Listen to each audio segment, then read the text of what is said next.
Good morning, beautiful people of the center. This morning, visiting with us from Home Office in Denver is one of the staff in Home Office, and that is Reverend Bob Dean. Welcome, Reverend Bob.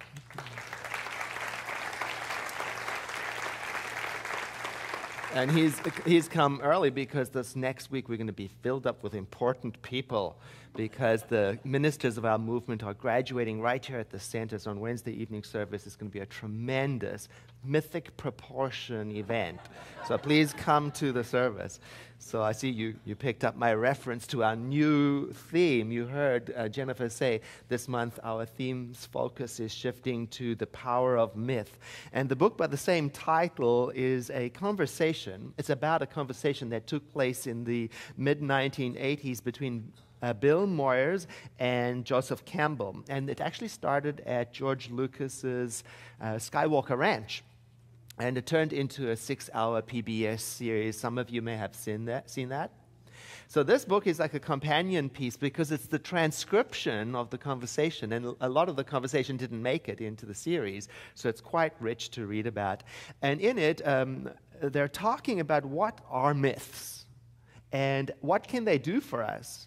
And especially what can they do for us when we catch on fire with interest for what's inside of them. So myths are many different things, but among the things that myths can be they are stories that capture the deep meaning of this condition called being alive. They tell us about the deep life themes that occur in this state of being alive. So what are the big themes that happen across time and culture? Well, for example, the time-old story of boy meets girl, or girl meets girl, or person meets person, right? Because it doesn't matter who the characters are, the elements of the story are going to be the same. Across time and across culture, you can expect typical segments to appear.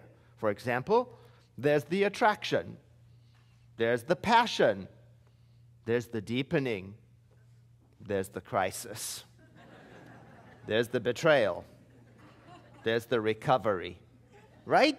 And so on. So it doesn't matter whose name is on the story doesn't belong to any particular couple. It's the story of life, of being alive, in that we recognize ourselves in the story, or we recognize our people in the story. We know something about these timeless themes. I remember hearing Byron Katie speak once, and she was telling the story about her husband, Stephen Mitchell, who was putting together a new version of the epic poem, the Epic of Gilgamesh, which is written 2,500 BC. And I think it's considered to be the world's first truly great work of literature.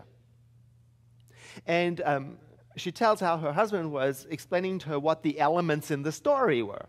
So he was saying something, I'm imagining this, there's oppression, there's fight, there's flight, there's alliances, there's friendships, there's the crisis, there's the quest for eternal youth, there's romantic advances, there's rejection, there's jealousy, there's retribution.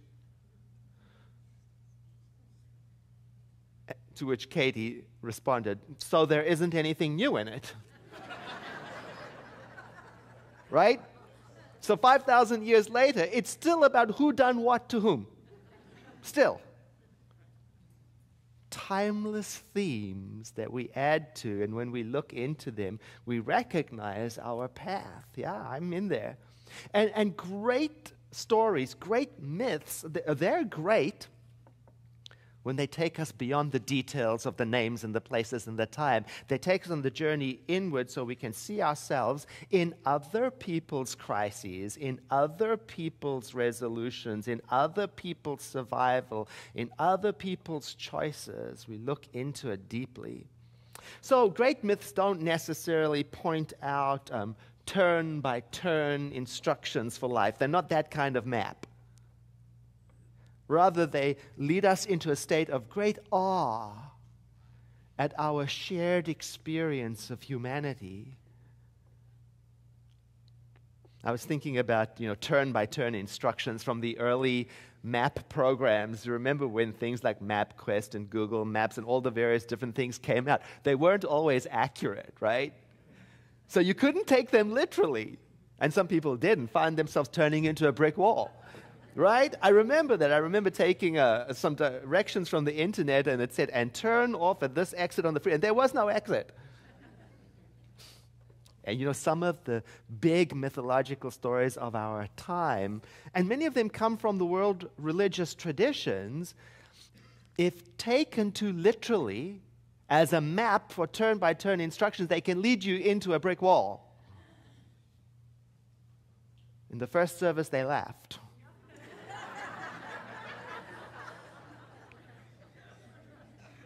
Our founder, Ernest Holmes, said that the Bible, if read with this idea that it is a story of our own humanity, can be a textbook for life. But you can't get wrapped up in the details and trying to prove if it's true or factual or accurate. You have to look past all of that to the broad scope of what it is telling about. And then with that point of view, anything can become a textbook, because everywhere we can find the message of our own condition of being alive being written into everything. So then, if we turn to the pagan stories of the rituals and observation of the cycles of life and nature, then it can become a reminder for us to pay attention to our own seasons, our own cycles, and to know the shapes of them. Or if we turn to the story of the enlightenment of Buddha, then it can become for us a reminder to tend to our own waking up to our essential nature. Or if we tend to the story of Easter, the Christian tradition, then that story can become for us a reminder that there is that within us that can survive the most brutal of endings, and that can emerge again and live again and return to a state of heaven. Or if we turn to the Jewish story of the Israelites and their journey from slavery into freedom, then that can become for us the story of our own escape from whatever self-imposed mental prison we might find ourselves into freedom. Oh, that's a good story. That's a good timeless story. That is the story of humanity. That's your story. Do you know that story? Two people. Well, in the Bible, the version in the Bible, it's awesome. It tells that the Israelites, after they leave Egypt, where they had been enslaved, they're out, they're gone, they're free now, and they're wandering around in the wilderness, in the desert. They're looking for home now, for the promised land. See, this is the nature of a myth. Already you can find yourself in the story, because isn't that exactly what happens when you get free? You wander around a bit. See, they'd been enslaved as a people in Egypt, and then they're rescued by Moses, really by God, and on their way to the land of milk and honey. This is where you have to lean into the story and ask, how is this my story? And then you can find the answer. Look, if you've ever felt trapped, stuck, enslaved by something or someone, if you've ever yearned for freedom and a place of sanctuary, this is your story. Or if you've ever had to reluctantly take the lead and lead, this is your story. Or if you have ever oppressed and held on too long past its season for holding on, this is your story. It just tells the scope of what happens when we are alive. So we have to take each element of the story, not literally, but as symbols. Like Egypt's not a geographical location in this story as much as it is a symbol of a state of mind, the state of mind in which we experience being trapped. In the story, it was known as the land of many gods. I think of that as a state of mind in which there are many powers at work. godlike powers, controlling powers.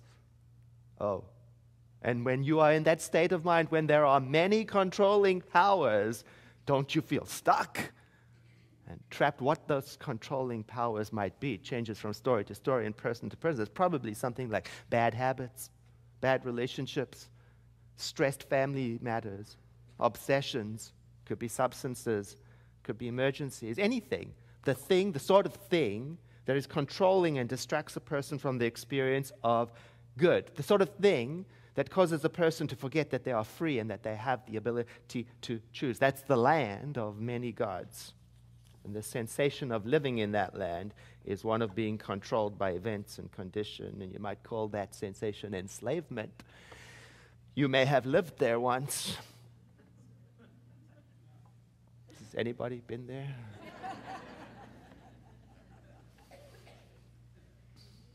So, very soon after their escape, there they are.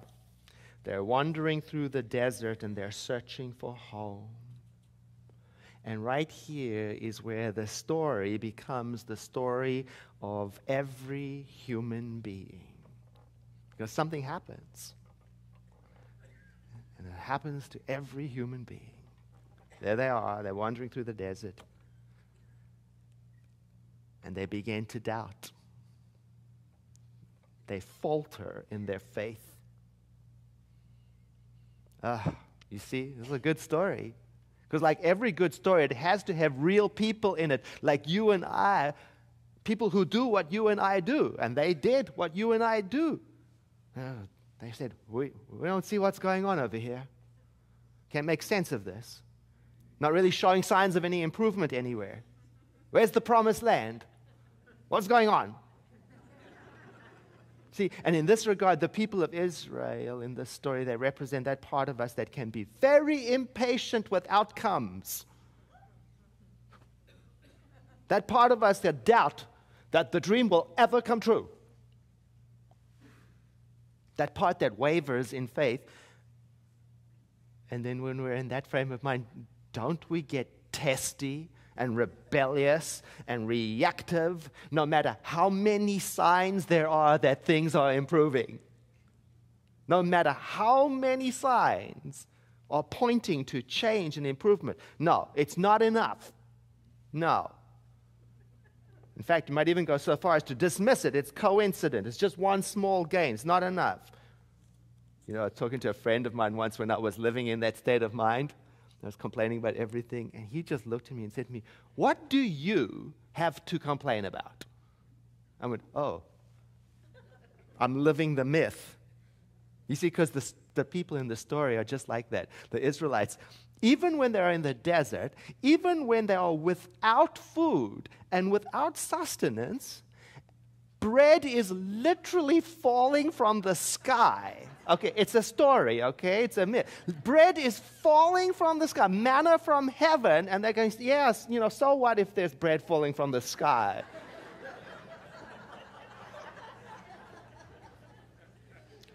So what if we've been set free from hundreds of years of pain? It's not enough. We're not happy. It's not as good as it used to be, I'll tell you that.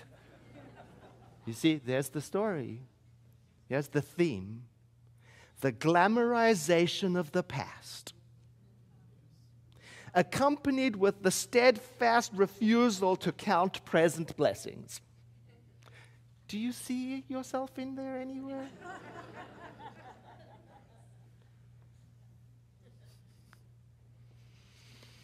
Oh, I know that state of mind too well. No matter how many little indications that providence is at work, they, the people of Israel, always thinking that things should be better. So what do? They always sneak off and worship idols and other gods. You know what worship means? It's when you make something worthy of your full attention. They're sneaking off and making other things worthy of their full attention. I know that state of mind. I mean, it's like when I know that there is a good way to live my life, a good way to express myself and interact with people, yet I do not have the willingness to stay the course. I don't trust it yet. Maybe I'm not mature enough yet. So I sneakily move around and give my attention to other things that will have a more immediate gratification.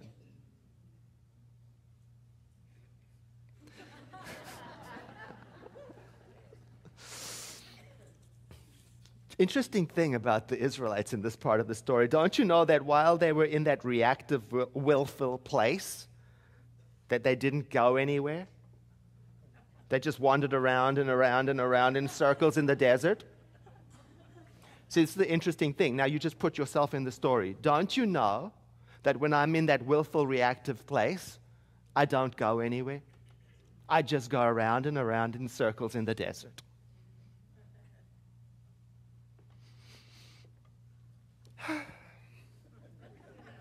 Busily giving my attention to anything other than my inner life. Anything will do. Yeah, and don't you know?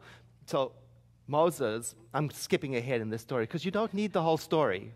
You need a line, right?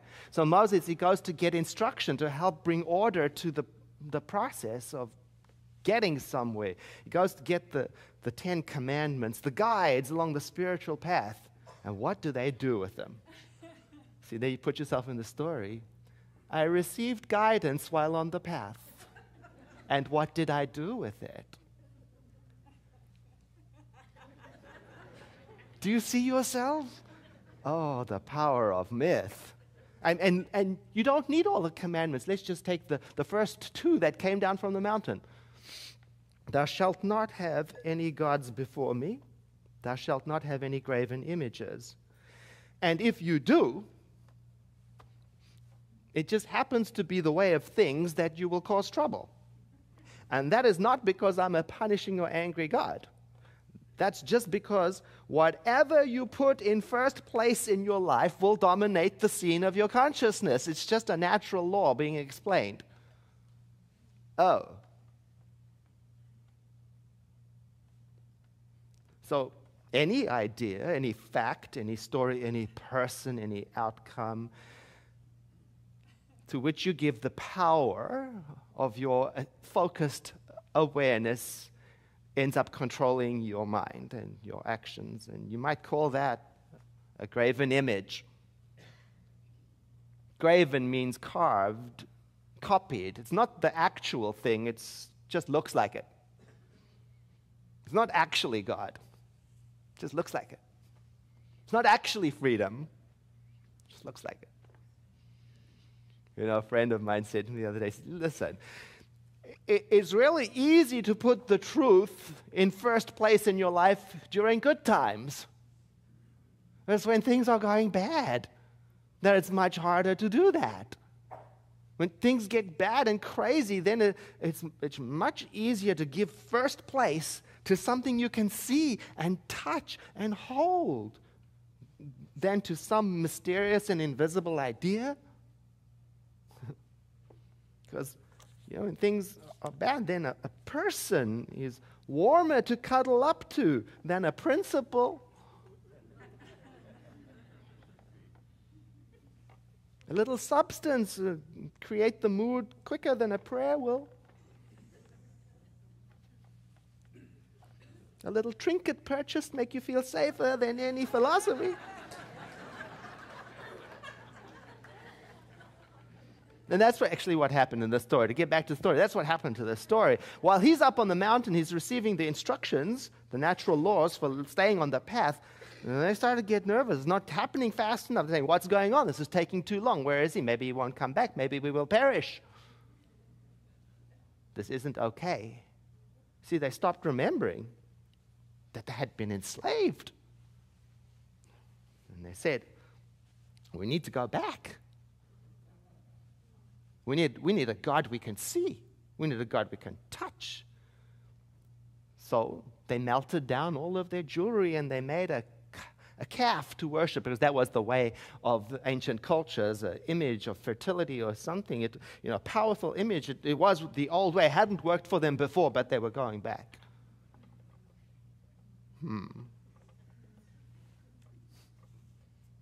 Oh, there it is in the story. That's the message.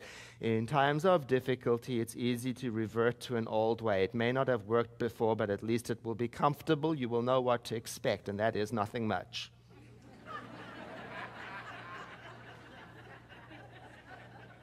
But I'm going back. I remember when I first started to learn about the teachings of the Center for Spiritual Living, I was learning about this new concept of God as idea, as mind, and learning to do this different kind of prayer in which I had to be steadfastly self-reliant and align my own mind with the concepts of divinity. It was very powerful, amazing. I was on fire with how exciting it was. And then a big crisis happened. And bam, before I knew it, I was on my knees reciting the prayers from my childhood. Anybody else find themselves in that story? I couldn't believe it. But that happens in that moment after your freedom, right? You're not done being vulnerable. Like the Israelites, they're just out of slavery, and they had not been permitted to think for themselves or govern themselves for the longest time. So it's understandable that they were still a little childlike in that part of the story. I understand that. And when difficulty arose, they got nervous and they wanted their old stuff back. You see, but the myth, the story, here's what it's saying. Without saying it, it's saying, don't go back. Don't go back.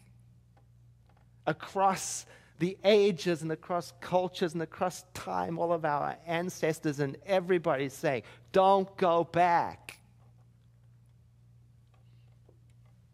A friend of mine in recovery said he completely can relate to this. He said, because in that moment, after recovery begins, in that moment, you're very vulnerable. And every single day that you don't take that old God back counts. And every single day that you don't yearn for your previous enslavement counts.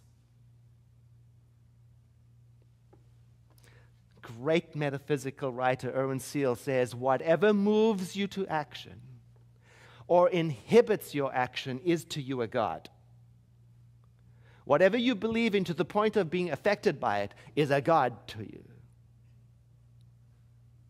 Especially those things that take away your freedom, that confuse you. I was remembering the amazing Kreskin, the mentalist. And he did this thing on a show where he had a bunch of sports figures, athletes, and he had a tire. It was only about 8 feet away from them. And the task was to throw a ball through it, and they could all do it. And he said, what would you say if I told you you couldn't do that? They were, obviously we can. It's easy to do. So then he led them in a process, I think like a visualization, where he got them to think about and really revisit the most distressing, the most upsetting, the most traumatic experience of their life. And not one of them was able to throw the ball again through the hole. That's the effect of giving your attention to something that takes away your power. Another great metaphysical writer, Emmett Fox. Whenever we give power to anything but God, we are making that thing into a graven image, a copy. Even though it is not a palpable image of wood or stone, it still stands in first place and takes all the awareness and affects us. And I, for one, know how very easy it is to give all my power away to something to the point that it operates in my life as if it were a God.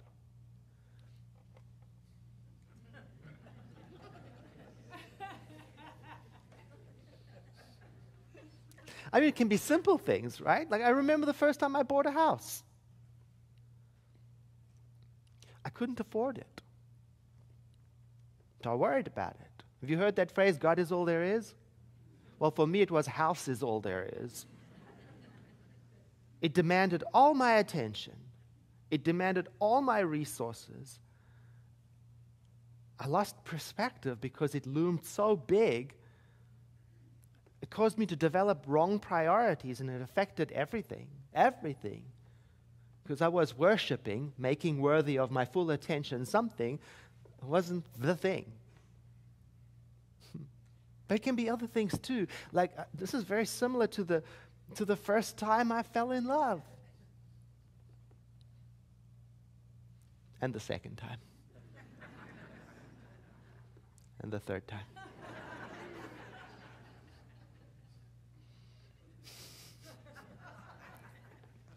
See, you don't have to read a whole story to find yourself in something is of mythic proportions as a story like this, because you'll find in it, written in it, some kind of story for you, like this one. Whatever you put in first position in your life will shape you. Not just you, but everyone who has gone before you, and everyone who will come after you. And to me, that is the power of myth. Is it can take us on an inward journey where we discover our shared humanity with a sense of awe and appreciation for what it means to be.